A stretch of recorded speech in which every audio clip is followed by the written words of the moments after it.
Chihuahua.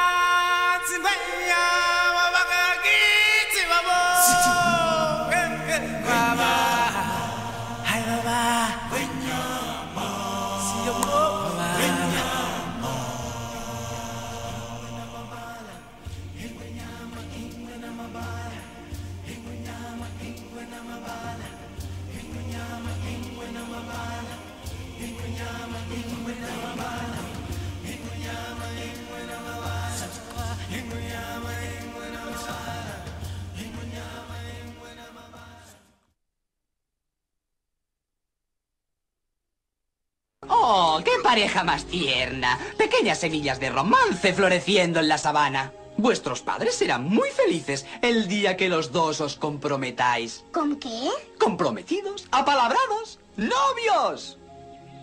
O sea... Que algún día vosotros dos os casaréis. ¡Ugh!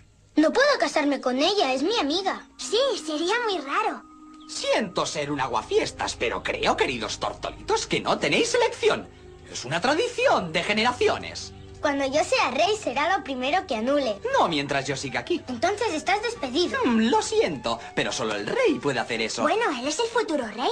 Sí, y tendrás que hacerme caso. Te equivocas, todavía no.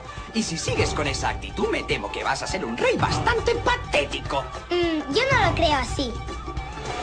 Yo voy a ser el rey león y tú lo vas a ver. Pues sin pelo en ese cabezón, un rey no puede ser.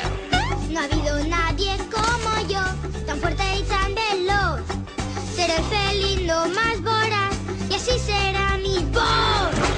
Pues un gato suena más feroz. Oh, yo voy a ser rey león. Aún te queda mucho por andar, joven amo. Si piensas que... Nadie que me diga Bueno, cuando dije lo que debo hacer. Claro, por supuesto, Nadie que pero... me diga ¿No te das cuenta que...? cómo debo ser. ¡Basta ya! Libre para ser mi ley. Quítate eso de la cabeza.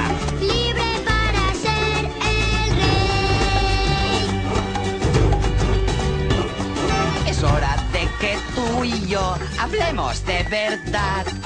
No quiero escuchar a un pajarraco tan vulgar. Si eso llamas monarquía, no hay por qué seguir. Yo me largo lejos de África. Dimito y a vivir. Total, tampoco tengo vocación.